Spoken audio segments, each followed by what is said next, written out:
औज़ुबिल्लाहिमिनश्शैतानिर्रजीम बिस्मिल्लाहिर्रहमानिर्रहीम अल्लाहुम्मा सल्ली अला मुहम्मदिन व अला आले मुहम्मद कमा सल्लैता अला इब्राहीम व अला आले इब्राहीम इन्नका हमीदुम मजीद।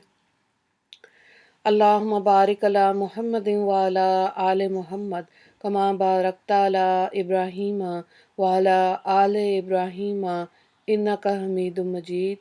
रब्बि इश्रह ली सदरी व यस्सिर ली अमरी वहलुल उक़दतम मिन लिसानी यफ़क़हू क़ौली।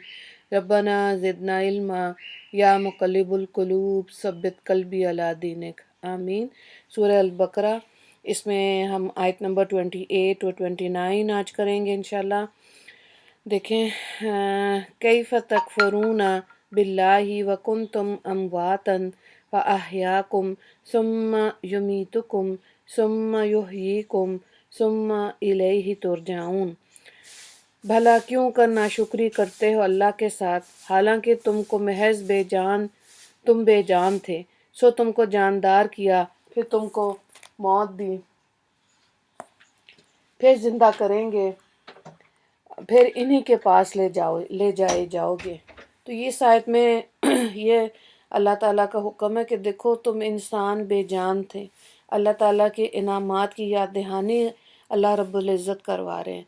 बेजान थे, ज़ाहिर है जान पड़ी है ना, कि तुम अमवात वकुन तुम अमवाता, कि बिल्कुल बेजान थे, आलम अरवा में थे। उसके बाद फ़अहयाकुम, हमने तुम्हें ज़िंदगी दी, दुनिया में आ गए, वो रूहें दुनिया में आ गई।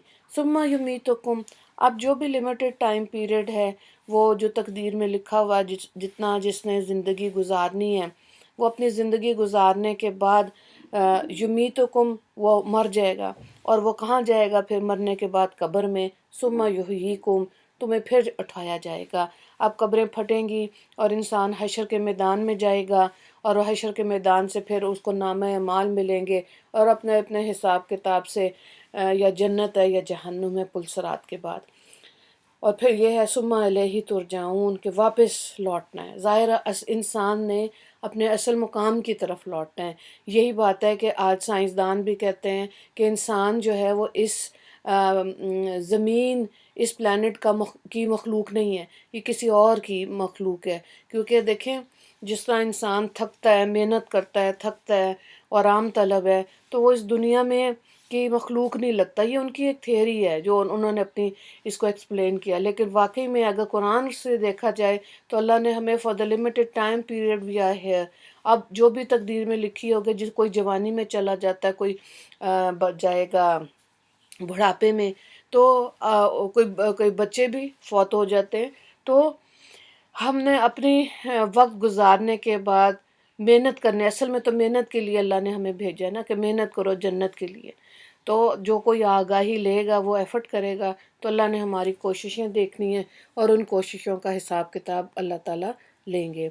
वल्लज़ी खलक़ लकुम मा फ़िल अर्ज़ि जमीआ, वो ज़ात पाक ऐसी है जिसने पैदा किया तुम्हारे फ़ायदे के लिए जो कुछ भी ज़मीन में है। सुम्मस्तवा, फिर सब का सब के सब पर फिर तवज्जो फरमाई, इलस्समाई फसव्वहुन्ना सबअ समावात व हुवा बिकुल्लि शैइन अलीम।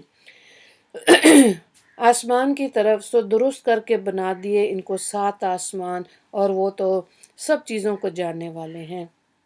फिर अल्लाह ताला ने सुमस्तवा, यानी कि अल्लाह ताला ने बड़ी अच्छी तरतीब के साथ आसमान बनाए। कुरान में आप देखें, ज़मीन के साथ जब भी आसमान की बात आती है तो ये जमा के सिगे में आती है, जमा में आता है, यानी कि 7 आसमान है और एक ज़मीन। और जैसे डॉक्टर इसरार भी कहते हैं, वल्लाहु आलम, कुर्ब क़यामत पर अल्लाह बाकी आसमानों की भी हकीकत खोल दे। तो अब देखें, चाँद तक तो लोग पहुँच गए हैं, अगर अल्लाह ने चाहा तो बाकी आसमानों की भी हकीकत खुल जाएगी, नहीं चाहेंगे अल्लाह तो वो नहीं खुलेगी। तो बहरहाल ये वो मामले ऐसे हैं जो अल्लाह के सुपुर्द है। जिसमें जैसे हरूफ मुक़त्तात है, इसका इल्म अल्लाह और नबी सल्लल्लाहु अलैहि वसल्लम को पता है। आम लोगों को इसकी खोज करने के लिए, इसको देखने के लिए, मतलब इसमें तजस्सुस करने से मना फरमाया। ठीक है, तो बाकी 7 आसमानों की क्या हकीकत है वो अल्लाह ताला जानते हैं। लेकिन अल्लाह ने देखे कायनात का निज़ाम, انسان کی تخلیق بڑے متناسب طریقے سے تخلیق کی، اور اس میں یہ ہے کہ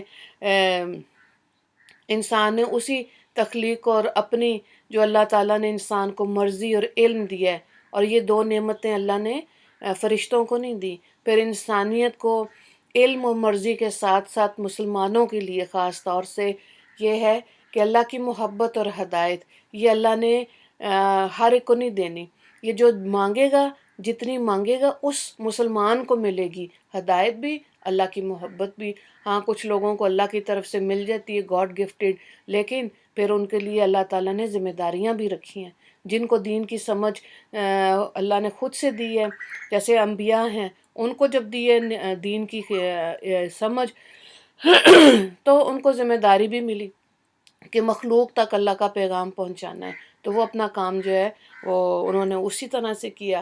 آج کے دور میں یہ رہتی دنیا تک علماء کرام ہیں، انہوں نے خلوص کی دعا اللہ سے مانگتے ہوئے اللہ کا کام کرنا ہے، اللہ کی مخلوق کو اللہ کے ساتھ ہی جوڑنا ہے۔ وآخر دعوانا ان الحمد للہ رب العالمین۔ ان دو آیات میں سوال تو کوئی نہیں ہے، دعا کر لیتے ہیں۔ اللہ تعالیٰ کا بے انتہا شکر و احسان جس نے ہم کو انسان بنا کر پیدا کیا اور اسلام اور ایمان سے نوازا۔ یا اللہ اپنی اطاعت اور بندگی کے ہم کو توفیق عطا فرما دیجیے، اور ہر طرح کی نافرمانی سے ہم کو کامل طور پر بچنے کی سعادت نصیب فرما دیجیے۔ اللہم صلی علی محمد وعلی آل محمد کما صلیت علی ابراہیم وعلی آل ابراہیم انک حمید مجید۔ اللہم بارک علی محمد وعلی آل محمد کما بارکت علی ابراہیم وعلی آل ابراہیم انک حمید مجید۔ اللہم اغفر للمسلمین والمسلمات والمؤمنین والمؤمنات۔ السلام علیکم ورحمۃ اللہ وبرکاتہ۔